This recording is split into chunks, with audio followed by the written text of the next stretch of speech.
qualifier d'une intello, la petite fille à lunettes, la madame je sais tout, même si ça m'a pas empêché d'être vachement casse-cou. En grandissant, je me suis mise sur les réseaux pour devenir l'intello 2.0, en partageant mes fiches, mes conseils, mes revendications. Mais je voulais aller plus loin. D'abord en partageant mon quotidien de lycéenne, pour montrer à quoi pouvait ressembler la scolarité pour ma génération. C'était trop bien, mais j'ai envie de voir encore plus grand, de comprendre un peu mieux le sujet de l'éducation, puisque je pense qu'on en a une vision un peu faussée. Quand on pense à l'école, on croit que c'est universel, que tous les enfants, dans tous les pays, ont vécu pareil. Mais à force de tomber sur des vidéos, des articles, des reportages en me perdant sur internet, j'ai commencé à comprendre que, selon le pays dans lequel on est, malgré les apparences, l'école elle est pas du tout la même. Mais lire des articles, c'est pas suffisant. Pour réellement comprendre comment ça se passe ailleurs et quel est le ressenti des élèves, j'ai décidé d'aller les voir. On va donc suivre Daniela au Mexique, Madi en Finlande et Fatou au Sénégal. Mais dans cette aventure, je ne pars pas seule. Avec moi, il y aura Martin, l'homme à la casquette toujours derrière la caméra, et Balthazar, qui m'aide sur toute l'organisation et qui est un peu notre couteau suisse. On part donc tous les trois pour le pays où le réveil est le plus matinal, le Mexique. Ouais, c'était déjà le cas. La team, vous êtes prêts? Ouais, on est prêt à partir. Hein. On les jambes. Allez, go. Ça part.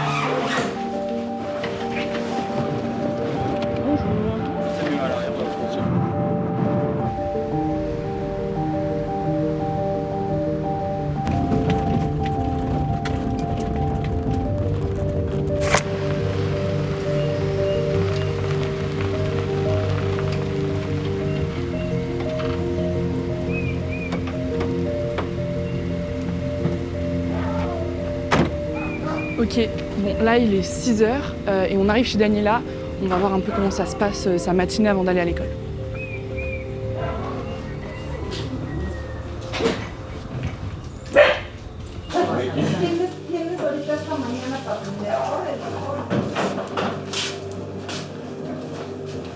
¿Ya te hago de desayunar, mi amor? ¿Sí? ¿No quieres un té o un cafecito, no? ¿No lo tomarás? No. ¿Y eso? Yo tampoco tomo café, pero té sí. Es que el café me lo prohibieron. Café ni té, ¿no?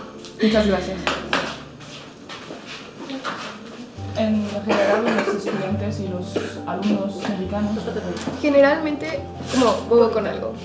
Es lo que suelen desayunar las personas. O bueno, es que hay muchos problemas alimenticios en México, la verdad.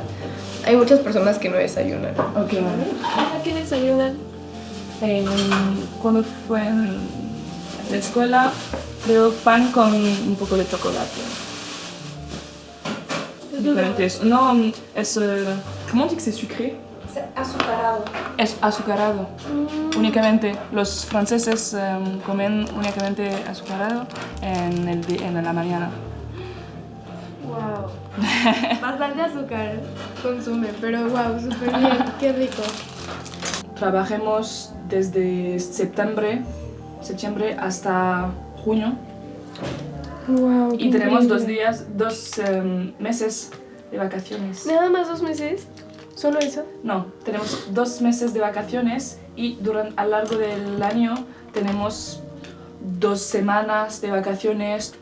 El mayor cambio creo que es como los exámenes, porque vosotros tienen pruebas cada semestre. Sí, justo, es de que cada semestre, pero... Ay, está cerrado. También es como cuando ya quieres entrar a la uni, tienes un examen de admisión. Ok. Nosotros tenemos como una plataforma, no sé cómo se llama. Ah, como plataforma. Un sitio web. Bon, là, il est 7h30 et on part à cette heure-ci car aujourd'hui, elle commence à 8h. Mais en général, les cours peuvent aller de 7h jusqu'à 14h environ, puisqu'elle fait partie du groupe du matin. Mais il y a une deuxième partie des élèves, le groupe de l'après-midi, qui eux travaillent après 14h. Pour que vous compreniez, l'emploi du temps de Daniela, il ressemble à ça. Et nous, on va la suivre dans sa journée du jeudi. Bon allez, c'est parti, on va dans la voiture.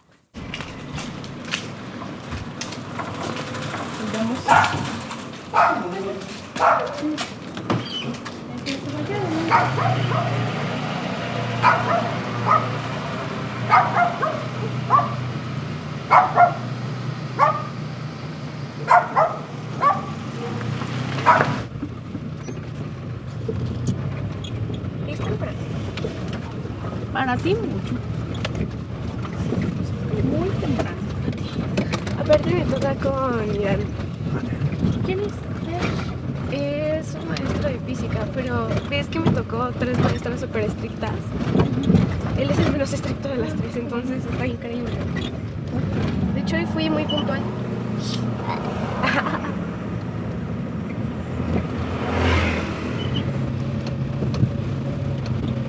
Beso. Beso. Te amo. No quiero mirar. Mucho gusto en conocerlos y sigo al pendiente de ustedes. Bon, il est 8h15, Daniela est un peu à la bourre, donc on va la laisser aller à son premier cours. Et pendant ce temps-là, on va rejoindre Fatou au Sénégal. Elle est déjà sur le chemin de l'école, elle est à environ une dizaine de minutes à pied de son établissement. L'emploi du temps de Fatou, il ressemble à ça. Et nous, on va la suivre dans sa journée du mercredi. Ça commence à quelle heure? Ok. Monsieur Sec.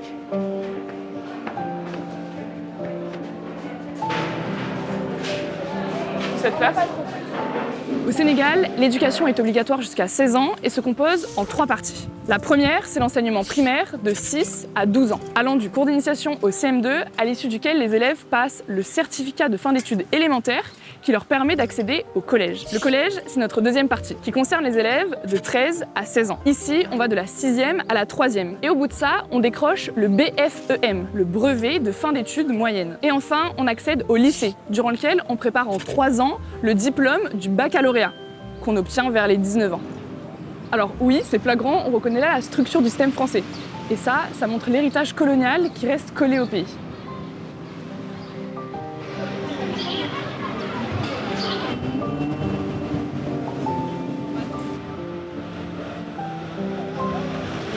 Pour le petit point historique, avant son indépendance en 1960, le Sénégal était une colonie française. À cette époque, pour contrôler et franciser les populations, les colons ouvrent des écoles et imposent le français comme langue officielle et obligatoire, bien que peu parlé dans les familles. Malgré son indépendance, le Sénégal a maintenu une structure assez proche de celle de la France. Le bac sénégalais est encore aujourd'hui basé sur l'ancien modèle français. Le système scolaire sénégalais a un héritage complexe. Mais il arrive petit à petit à s'émanciper de son passé colonial, à travers par exemple la révision des programmes d'histoire-géographie qui ne sont plus centrés uniquement sur la France, mais plutôt sur l'Afrique et le monde. Et en parlant d'histoire-géo, c'est notre premier cours et il faut qu'on se dépêche pour pas être en retard.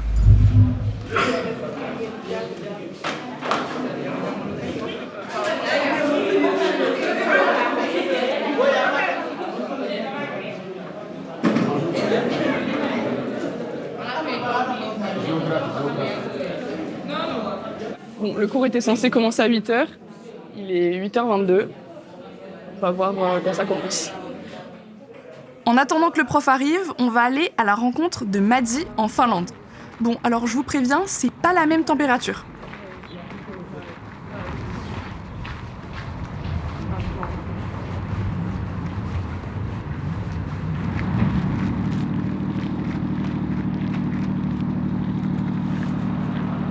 Today is actually a really good weather, but it's just cold. Just cold. Pour aller au lycée, lui, il prend le bus. Et il a environ 40 minutes de trajet.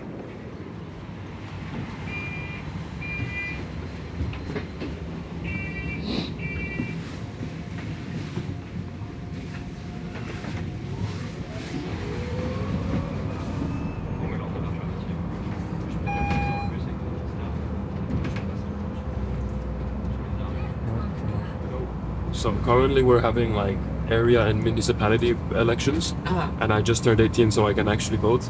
So after this, after work, I'm gonna go vote today. Oh, ok. Yeah.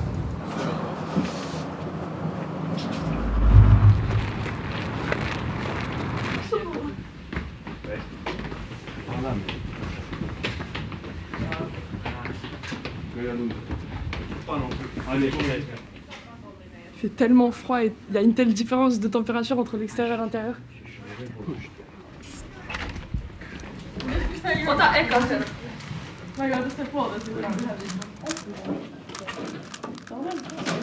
Normal.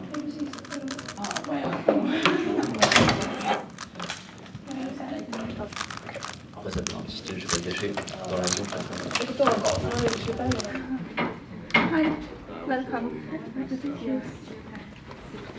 Todistusmenetelmät, joita ei enää tässä lukion OPSissa ole. Mun tyyli on se, että me lähdetään heti 8.30 niin kuin tiukkaan asiaan ja sitten jos tänne valuu poru ja sitten toisaalta mun sydän murtuisi, jos mä en saisi matikasta puhua niitä todistusmenetelmiä, koska se on sitä niin kuin... Olisiko kysyttävää kurssin niin kuin aiheista? Eli voidaan sitten tehdä vähän erityyppistä koodausta, että onko se sitten peliä vai analysoidaanko me dataa vai mitä me ollaan tekemässä, niin sitten se kieli. Bon, alors je m'extirpe du cours de maths, pas parce que je comprends rien, mais pour vous expliquer les horaires. Alors en Finlande, les cours durent entre 40 minutes et 1h30 et on leur demande d'être au taquet.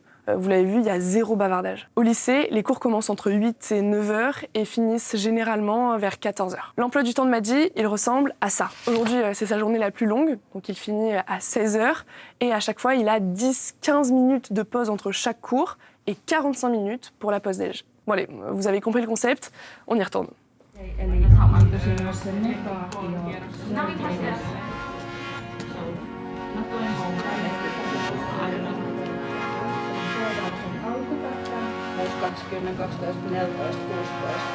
Ja se päättyy siihen, että se niin menee aina 4. Se loppuu siihen, että se yhtä lailla menee siihen, että se on niin 4.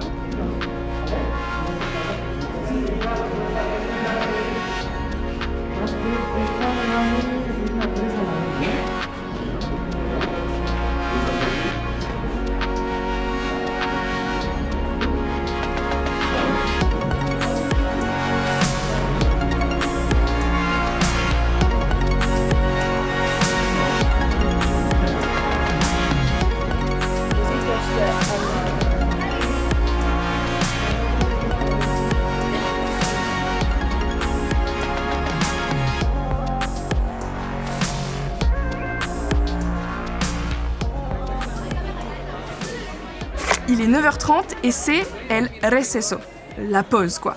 Elle arrive en milieu de matinée et dure 30 minutes. C'est donc l'heure du casse-croûte du matin. Ils peuvent amener la nourriture de chez eux ou sinon acheter littéralement dans la cour. Il y a des fruits, des jus, des quesadillas, des plats entiers, bref, tout pour se régaler. Mais aujourd'hui, journée un peu spéciale, c'est le premier jour du semestre. Donc on va oublier la nourriture puisqu'ils organisent une cérémonie. On a pu assister déjà à l'hommage au drapeau qu'ils font tous les lundis. Suivi de l'hymne national.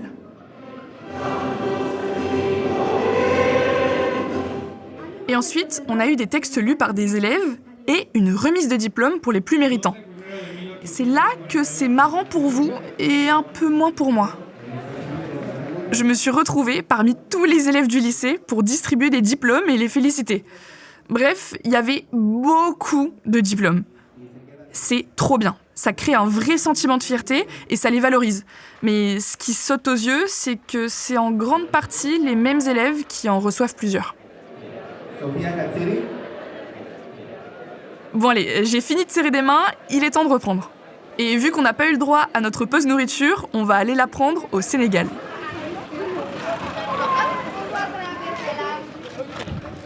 Alors là, c'est pas dans la cour, mais au bout de la rue que Fatou m'emmène pour prendre un petit encas.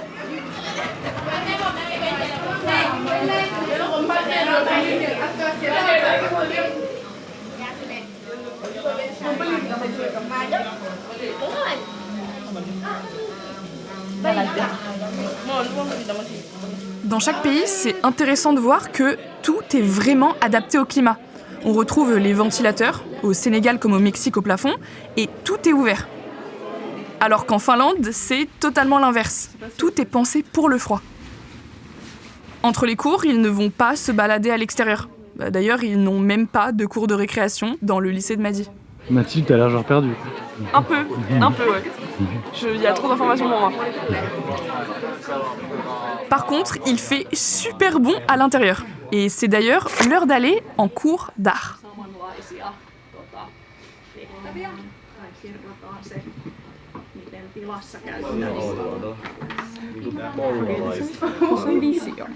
Ilman kuumaa, että kestää tää toi vittu tippua. Vittu! Mutta nyt me aloitetaan.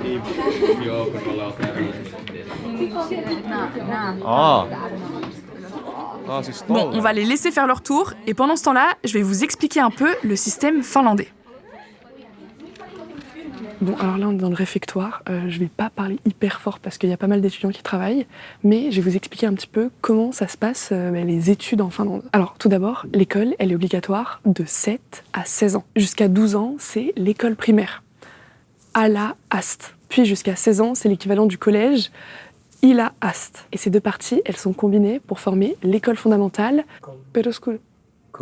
Skolu. Kaulu. Peruskoulu. Peruskoulu. C'est bon? À peu près. Ensuite, s'ils continuent leurs études, les élèves ont le choix soit d'aller en lycée général, soit d'aller en lycée professionnel. Je vais pas vous faire l'offense de les dire en finnois, je vous les affiche ici. Madi, lui, il est en général, donc à la fin de son année, il va passer l'examen final, qu'on appelle l'examen de la maturité. En finnois, je vais essayer de vous prononcer le mot. C'est beaucoup trop long, mec, c'est beaucoup trop long. Uliopelas kunto. Tutkinto. Uliopelas tutkinto. Voilà, première fois. C'est un examen national et standardisé, un peu comme notre bac français, qui permet d'accéder aux études supérieures. Alors, même si c'était en finlandais, je pense que j'ai mieux compris le cours d'art que le cours de spécialité physique-chimie de Daniela, qu'elle a depuis 10 heures.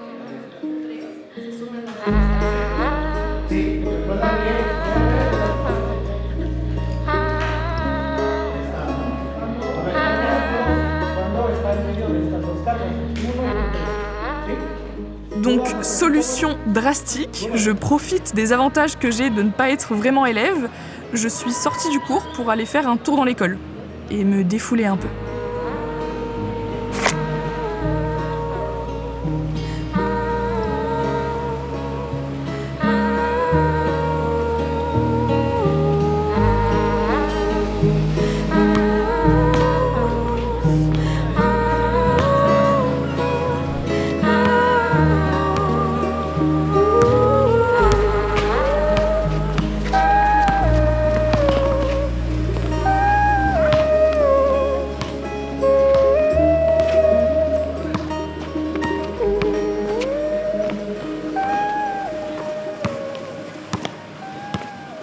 Bon, le basket, c'est peut-être pas fait pour moi. Je vais plutôt vous expliquer le schéma des études mexicains. Au Mexique, la scolarisation est obligatoire jusqu'à 14 ans et se compose en 3 parties. Déjà, on a la primaria, qui dure 6 ans, de 5 à 11 ans environ. Pour le nom des classes, c'est assez facile, c'est première année, deuxième année, troisième année, etc. La secundaria, c'est notre deuxième partie, qui est toujours obligatoire, puisqu'elle concerne les élèves de 11 à 14 ans. Ici, on a la première année, la deuxième année et la troisième année. Et à l'issue de ça, ils obtiennent le Certificado de Educación Secundaria, l'équivalent de notre brevet à peu près. Et s'ils le décrochent, ils peuvent accéder aux équivalents de notre lycée français. Mais alors c'est un peu spécial puisqu'il existe différents types d'établissements. Il y a les bachillerato et la preparatoria. Ce sont 2 systèmes un peu différents. L'un est totalement académique, tandis que l'autre intègre des enseignements pratiques. Mais leur point commun, c'est qu'ils préparent à l'université en 6 semestres, c'est-à-dire 3 ans. Bon allez, on retourne en cours. Pour un cours toujours aussi compliqué. Mais ça a l'air d'être compliqué pour tout le monde.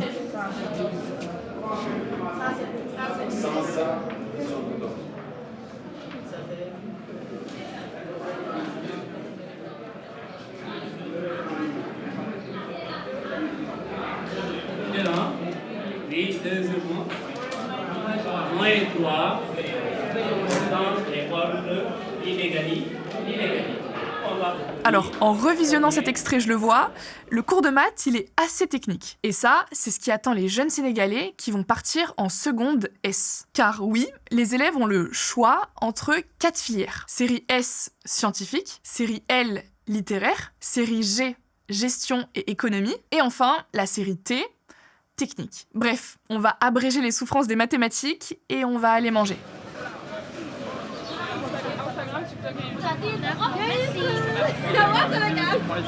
Dis aux gens, dis-le en mangeant. Abonnez-vous. Abonnez-vous les gars. Super. Aujourd'hui, c'est tranquille, elle a 2 heures de pause. Mais en général, dans son emploi du temps, c'est indiqué qu'elle n'a que 15 minutes pour manger. Incroyable. Merci beaucoup. 2 salles, 2 ambiances. Là où on mange dehors au soleil au Sénégal, on se retrouve enfermé en Finlande. Alors ici, c'est un self. Et Maddy a 45 minutes chrono pour manger. Et le repas est carrément gratuit pour les élèves. We grab our utensils first. We got plates, glasses, and then we usually get our vegetables first. It's different every day, and there's like carbohydrates and then there's proteins over there. And is it free Yeah, it's free for us. for you? Yeah, and then for teachers and stuff, they have to Okay, pay that's- for it. Because the city, it's like mandated to give 1 meal per student every Okay. day. Yeah.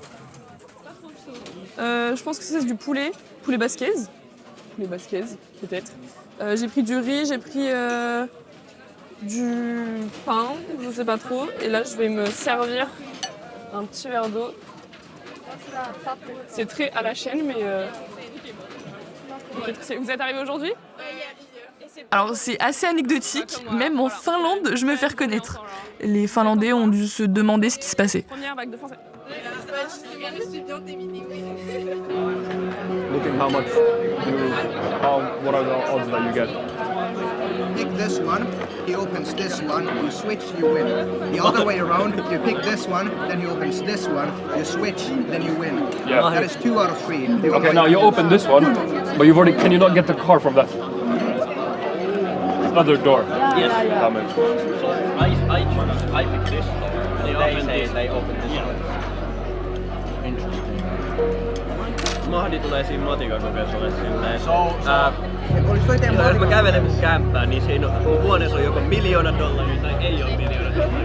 Alors par contre, autant je fais des efforts, autant je ne comprends rien au finnois les gars. Et ça tombe bien, Daniela a enfin un cours qui est plus facile à suivre, histoire. Vamos, tu couleur.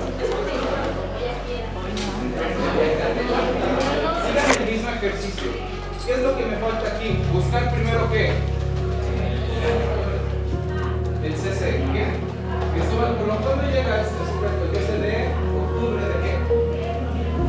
Más o en aquel entonces. Et c'était ultra intéressant, puisqu'on a parlé de la conquête de l'Amérique par les Européens. Mais forcément, de leur point de vue, on parle pas de découverte de l'Amérique, plutôt de colonisation. Y aquí empieza la península de la Riviera Maya, ¿no? Más o menos, supongamos que está más lejos.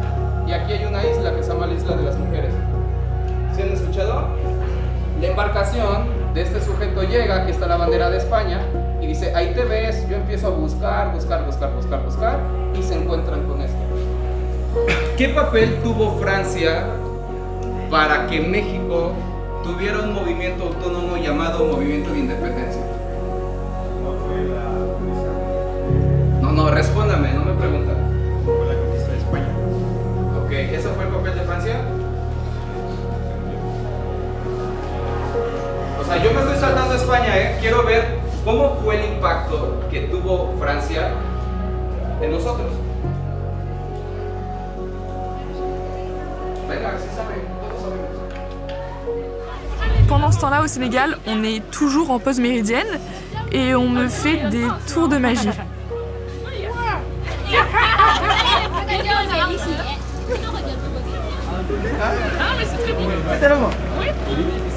C'est moi qui travaille ça.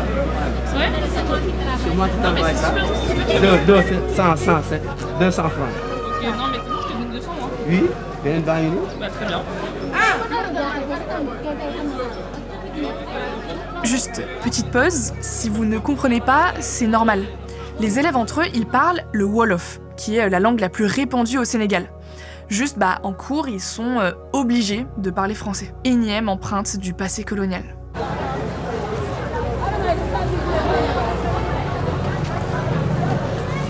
Mais en Finlande, il est déjà l'heure de retourner en classe. Il est 12h05 et on se retrouve en salle de physique-chimie pour 1h15 de cours.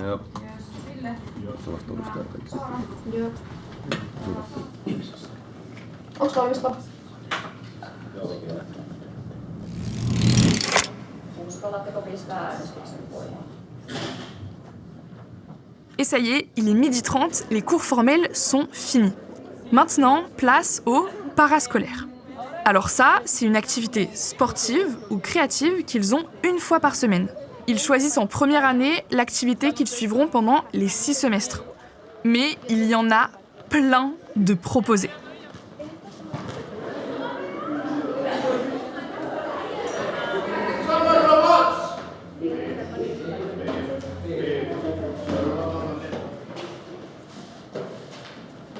Vamos a jugar a que somos soldados. ¡Sí! Pour Daniela, c'est le volley. On va la laisser aller faire son sport.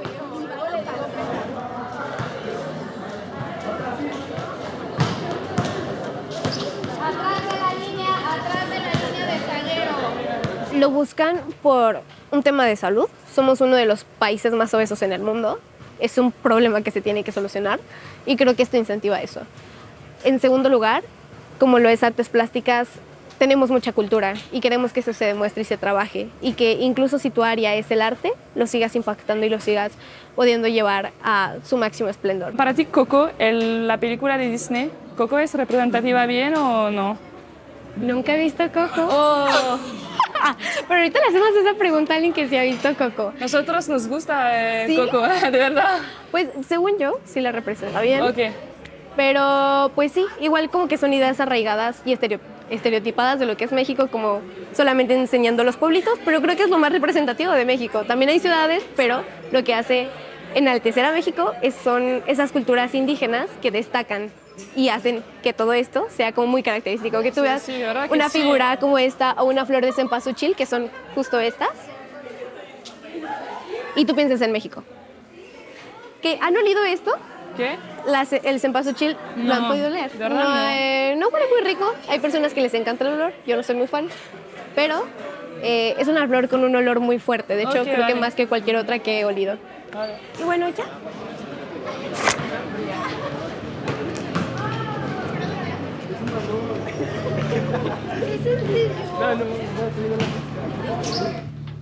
Las presentacions.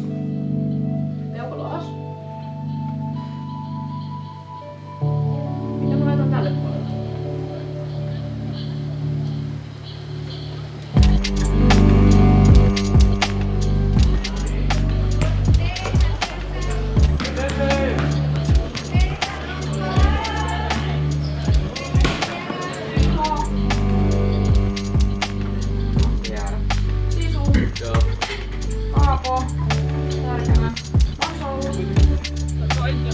Faut dire abonnez-vous à la fin. Je vous appuie, n'hésitez pas à vous abonner.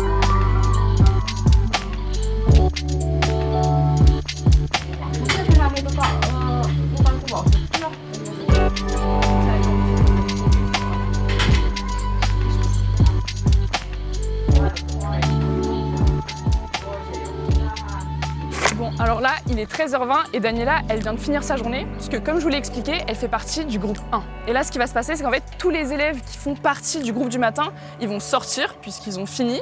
Et après, à 14h, il va y avoir un tout nouveau groupe d'élèves qui va arriver, le groupe de l'après-midi. Et ce groupe 2, il travaille de 14 à 20h. Alors, comment on sait si on est groupe 1 ou groupe 2? De ce que j'ai compris, c'est les élèves qui font des vœux pour savoir de quel groupe ils font partie. Et ce qui arrive le plus souvent, c'est que les élèves du groupe 2, c'est des élèves qui ont un travail à côté, donc qui travaillent toute la matinée. Generalmente en México hay 2 turnos desde la primaria. Aún como en kinder o jardín de niños es muy variado, incluso antes existía como un sistema donde era muchísimo más alargado al que es actualmente. Pero sí, a partir de primaria hasta el bachillerato hay 2 turnos. También depende de la escuela, porque hay escuelas en las cuales simplemente en la mañana, porque como son privadas solamente tienen como un sector al cual atender.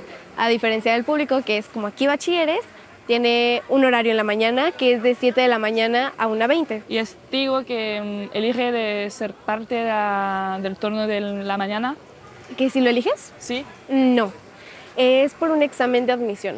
Cuando entras a la prepa, desde ahí te empiezan a hacer un examen que a partir de tus conocimientos de secundaria es donde te dicen, bueno, va, tú vienes bien, pues te voy a poner en la mañana. Ok, vale. Pero si hay como un cierto rezago, generalmente se coloca en la tarde. Entonces, mientras mejor calificación, te va a tocar en los primeros grupos y en la mañana, que es lo que generalmente busca la mayoría, ya sea porque trabajan en la tarde o porque les gusta más el horario. Entonces, sí. Ok, vale. Bref, on garde Daniela encore un peu pour lui poser quelques questions, mais en attendant, on va en cours de philo en Finlande. Ou pas. Psychologie, c'est la prof qui veut demander à chaque élève s'ils sont consentants ou non. Donc il va falloir attendre. Bon, pour vous expliquer un peu ce qui se passe, en Finlande, le droit des enfants, c'est très important. Et la prof de philosophie, elle était très regardante sur le consentement des élèves à être filmés.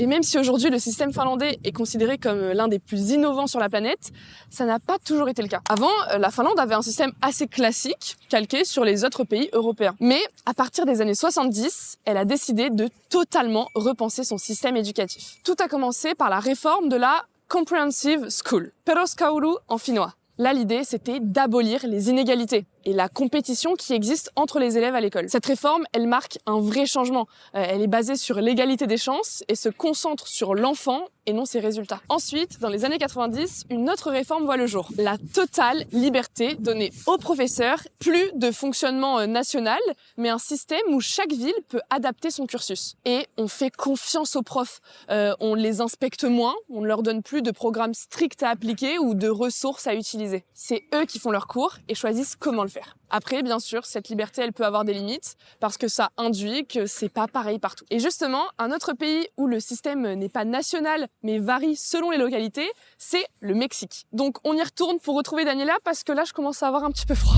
Lo que cambia en cada estado es como cómo lo manejan internamente, porque a nivel estatal es como yo quiero estos objetivos con bachilleres, que es que tengan una capacitación, que tengan una formación para trabajo y que tengan una capacidad extracurricular, en donde ellos puedan llegar a conocer como más allá de las materias de tronco.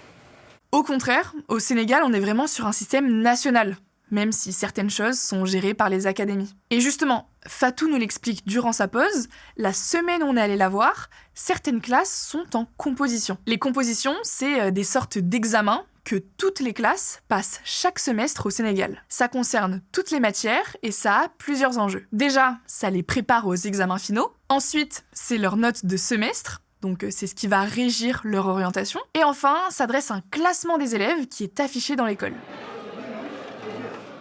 Au Sénégal, on met pas mal les élèves en compétition. C'est quoi les compositions? Parce que nous, on n'a pas du tout ça en France. C'est juste voir qui est le premier de l'école et qui a une plus grande moyenne dans toute l'école est déterminée. Et après, vous avez un classement? C'est un classement. Est-ce que tu trouves qu'il y a peut-être, je sais pas, une rivalité entre les élèves ou pas du tout? Ouais, dans certaines classes, oui. Ok. Mais dans d'autres, les gens sont... Toi, dans ta classe, par exemple? Dans ma classe, il y a beaucoup de... Mais il y a juste une concurrence entre deux élèves, entre moi et la première. C'est juste ça. Mais les autres, voilà. Ok. Mais c'est une concurrence qui est bien, tu trouves? Parce que ça vous pousse ou est-ce que c'est un peu malsain? Non, c'est pas malsain, c'est bien. C'est bien aussi. Parce que ça nous booste à avoir de bonnes moyennes et tout. Et voilà. Au Mexique aussi, ils ont ce concept de semaine d'examen qui leur permet de valider le semestre. Et je lui ai demandé si c'était une période de stress. Es un periodo de estrés. Sí, exactamente, pero también hay... los maestros cambian su rúbrica de evaluación. Algunas personas dejan su examen en un valor de un 60%, otras personas en un 10% y otros un 30 o 40%. Ok, vale. Si, vale. Alors, au Mexique, il n'y a pas vraiment d'équivalent à proprement parler du baccalauréat. En fait, leur système, il fonctionne par semestre. Ils ont donc 6 semestres et à chaque fin de ceux-ci, ils doivent valider leur matière. Ils passent donc tous les 6 mois des épreuves. Et pour passer au semestre suivant, ils doivent avoir une note moyenne d'au moins 6 sur 10. C'est un peu compliqué, mais en fait, ils n'ont pas de diplôme national tel qu'on le connaît. Simplement, pour intégrer des universités, ils passent des concours spécifiques à chacune et on les juge sur leur dossier.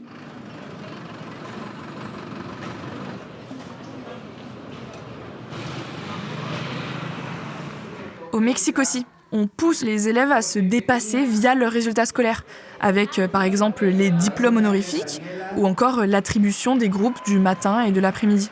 En Finlande, par contre, ils ont quasi totalement enlevé cette mentalité de réussite par les résultats scolaires.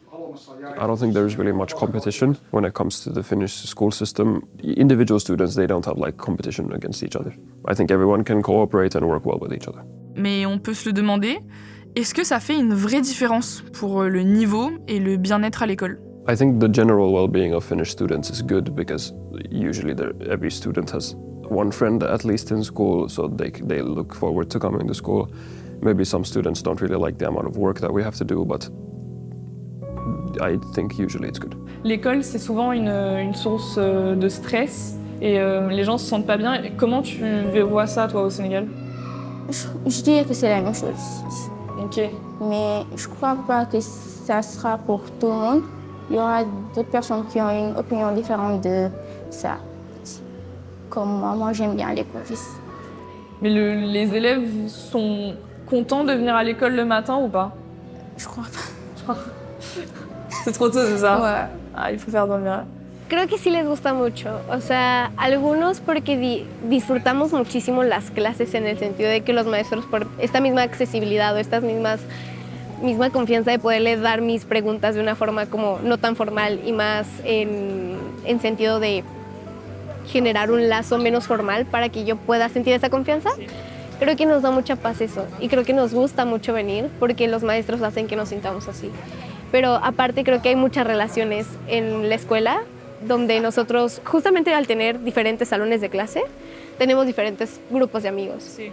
Y creo que eso es un incentivo muy grande para que nosotros querramos venir a la escuela y que querramos aprender juntos. Que creo que también Bachilleres se enfoca mucho en eso, que hay un trabajo en equipo que se debe de realizar y que debemos de ser accesibles a eso y ser como buenas personas. Y eso nos motiva mucho porque sobre todo tenemos personas a las que amamos aquí.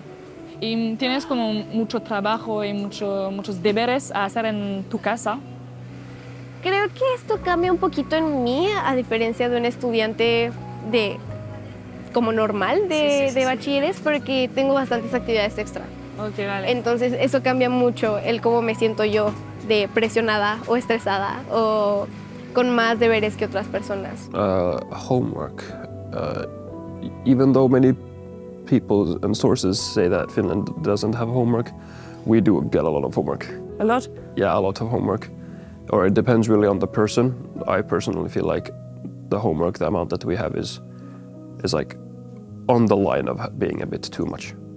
Toi, comment tu qualifierais le rapport prof-élève au Sénégal? Je crois que ici, les relations prof-élèves sont... c'est de bonnes relations. Ok. Tu peux voir un élève et un prof en train de rigoler comme si c'était des amis. Ok. Donc, il n'y a pas de ça ici. Donc, les élèves et les professeurs s'entendent très bien. Et au niveau, par exemple, du comportement, moi, je sais que c'est pas très bien, mais par exemple, en France, souvent, les élèves, ils vont essayer d'aller pousser un peu à bout les profs pour que les profs, ils s'énervent parce qu'il y a beaucoup de bavardage, etc. Comment ça se passe? C'est la même chose ici. Il y a beaucoup de bavardage? Et les profs s'énervent aussi? Ok, c'est pareil. Although there might be some strict teachers, I feel like at the end of the day, teachers and student relationships, or how can I say them, like their bond between the teacher and the student is friendly and it's good. Okay. There's never really that much bad blood between teachers and students. ¿Cuáles son las reglas del uniforme? Okay. Igual, depende de cada escuela. Las escuelas privadas no tienen uniforme generalmente. Aquí sí. Aquí, de hecho, lo acaban de cambiar hace poquito, era verde, era un pantalón de mezclilla verde. Ahorita ya lo cambiaron a un pantalón de vestir, que es azul con el logo de Cobaem, la playera, que es esta, y aparte un suéter azul, ya sea que sea azul marino o que meramente sea de la escuela. O como la chamarra que traía en la mañana, que es del aniversario 35 de Bachilleres. Y igualmente hay otros uniformes que son como el deportivo, que hace poquito igual ya se está usando, que son pants y una playera para hacer deportes. Y los tenis o zapatos meramente deben de ser completamente negros, si no la prefecta te pone el reportito. Ok, vale. Para mí sería difícil no usar uniforme, porque a veces no sabes qué ponerte y creo que es algo muy difícil y no tengo tanta ropa como para variarle. Y justo está también como esa problemática de que, ay, qué feo si repites ropa, ¿qué tiene? Parece estar la lavadora, pero bueno. ¿Y te gusta como tener un lazo con todas las personas con el uniforme o no? Sí, creo que sí, o sea, creo que incluso me da un sentido de pertenencia. Creo que si una persona me ve en la calle, sabe que soy de bachilleres.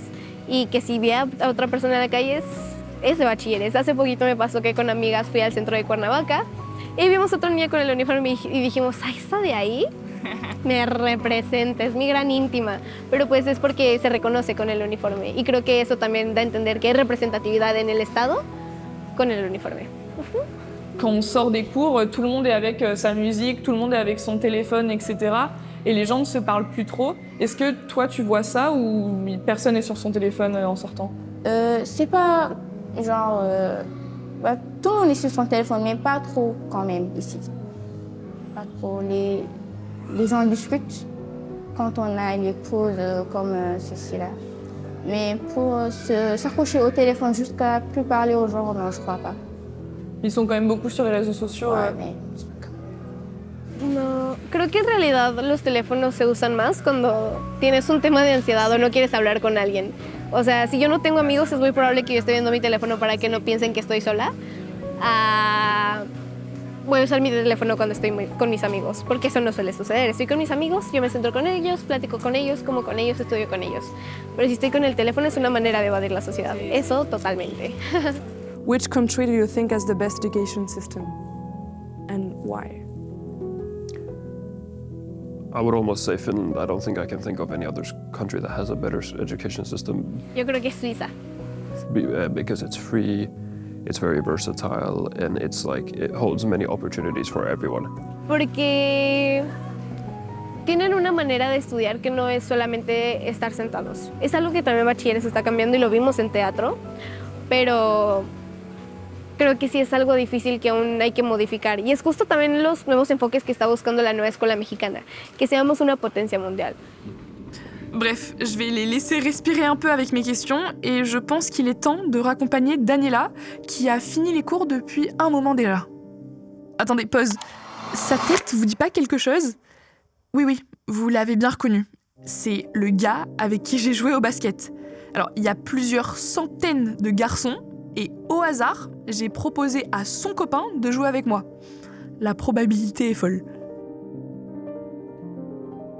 C'est une fin de journée scolaire pour Daniela. Elle va maintenant manger chez elle avec sa famille, faire la sieste et travailler un peu. Mais du côté de Fatou, l'après-midi ne fait que commencer. Direction le cours d'anglais.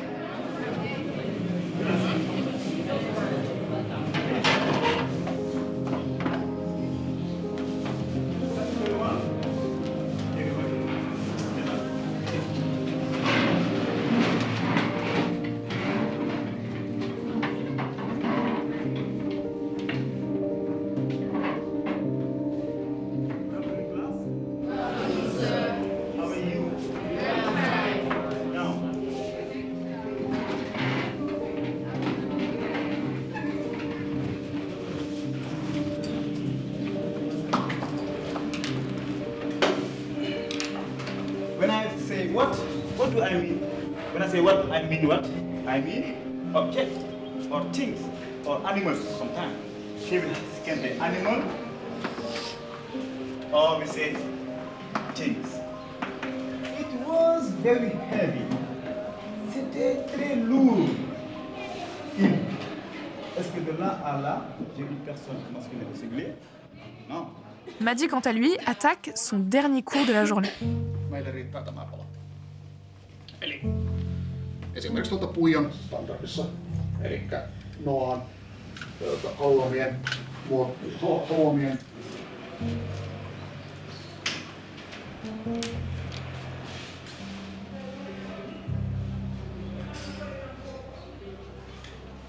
Siellä olevat sarakkeet sisältää koodinpätkällä todeta, että laita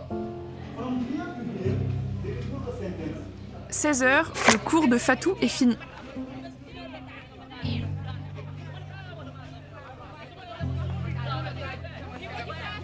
16h15, le cours de Madi se termine aussi.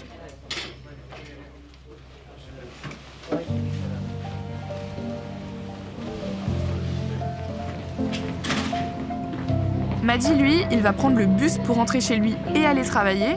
Et nous, on raccompagne Fatou. Je vais faire surfer. Tu regardes quoi sur YouTube? J'aime beaucoup les youtubeurs français comme des Squeezie. Ouais, est-ce que t'aimes bien? T'aimes qui d'autre, vas-y? Je crois que Cyprien. Cyprien, Squeezie? Cyprien. C'est bien. On supporte très mal la froideur. Ah ouais? Mais c'est quoi, genre froid? Genre froid quoi. Il fait des 16 degrés, je sais pas. Ah ouais, tu sais combien il fait à Paris en ce moment? Hier, combien il faisait à Paris? Combien? Quand on est parti, il faisait -1. Et ben voilà, fin de journée pour Fatou. Et c'est ainsi que se finit notre journée lycéenne dans 3 pays. Merci Fatou, merci Daniela, merci Madi, merci de nous avoir permis de découvrir un peu vos vies. Grâce à vous, on a pu comprendre. J'ai compris qu'au Sénégal, ils peinent à se détacher de l'empreinte coloniale. J'ai compris qu'au Mexique, ils veulent aller un peu plus loin que les enseignements théoriques. J'ai compris qu'en Finlande, ils ne fonctionnent pas du tout comme dans nos campagnes normandes. Et au-delà des rimes, j'ai réfléchi sur le système de mon pays. La santé mentale, la charge de travail, le respect du prof sont des problématiques partout, mais nulle part traitées de la même manière. On a le même âge et au fond, on est tous un peu pareils. On veut apprendre, on veut rire, on regarde YouTube, on a la flemme. Aquí procrastinamos mucho. Es un tema que creo que se tiene que solucionar. Yo también. Ailleurs, ils ont la faculté, que dis-je, la nécessité de parler plus que leur langue maternelle. Ils conjuguent école et chance. Pour eux, apprendre rime avec grandir. Pas de notes pour certains, pour d'autres des classements. Une chose en commun, les examens restent stressants. On a vu des méthodes qui varient, on a vu des horaires qui diffèrent, et on a aussi vu un point qui réunit les 3 pays. Ils ont exactement la même sonnerie. Je vous la remets. Ouais, il y en a pas. On a tendance à idéaliser les autres pays. Mais la vérité, c'est que chacun fonctionne différemment. À travers cette expérience, j'ai vraiment compris que l'école est le reflet de chaque société. Les valeurs qu'on nous inculque petits sont celles qu'on gardera à jamais. L'école est un lieu où on développe son identité, mais où dans le même temps, on n'a plus vraiment d'individualité. C'est paradoxal, on forme un groupe hétéroclite, mais nos différences doivent rester petites. On se fond dans la masse, mais on n'a pas tous les mêmes chances. Certains ont des facilités et d'autres doivent travailler 2 fois plus dur pour y arriver. Chez chaque élève, dans chaque lycée, dans chaque ville pour chaque pays, la scolarité est contraire et en même temps si similaire. Que ça soit au Mexique ou au Sénégal, refroidi par les ventilateurs, ou en Finlande, réchauffé par les radiateurs. Que ça soit dans un pays qui pour ses méthodes est jugé comme le meilleur, ou dans un autre qui, il y a moins d'un siècle, était sous les griffes de l'envahisseur. Qu'importe le lieu, qu'importe l'endroit, 2 + 1 feront toujours 3. Roméo sera toujours amoureux de Juliette. Paris sera toujours la capitale de la France. Et c'est pour ça que je veux trouver un mot pour qualifier ce concept. Où l'école, les méthodes, les destins sont propres à chacun. Mais où en même temps, il y a plein de points communs. Un mot qui se conjugue, un mot universel, un mot singulier. J'ai trouvé. Pluriel.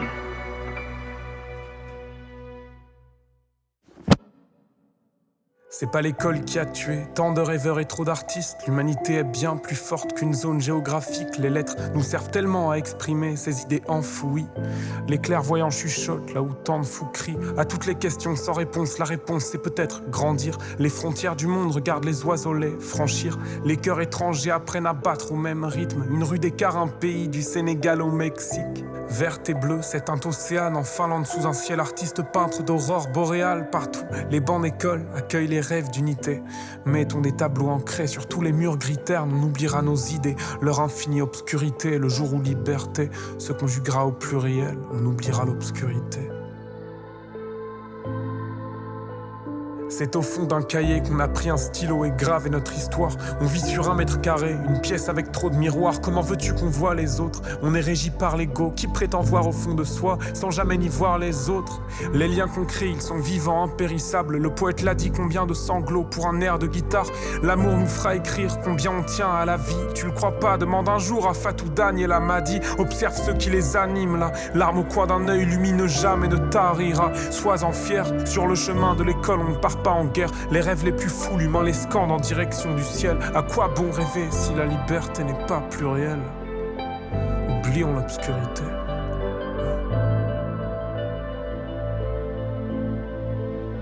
Finirons-nous pluriels? Resterons-nous humains, évoluer dans l'obscurité? Tout ça risque d'avoir une fin, et tu sais notre prunelle, elle en oublie la lumière. Finirons-nous pluriels? Resterons-nous humains, évoluer dans l'obscurité? Tout ça risque d'avoir une fin, et tu sais notre prunelle, elle en oublie la lumière. Finirons-nous pluriels? Resterons-nous humains, évoluer dans l'obscurité? Tout ça risque d'avoir une fin, et tu sais notre prunelle, elle en oublie la lumière. Finirons-nous pluriels? Resterons-nous humains, évoluer dans l'obscurité? Tout ça risque d'avoir une fin, et tu sais notre prunelle, elle en oublie la lumière. J'en oublie la lumière.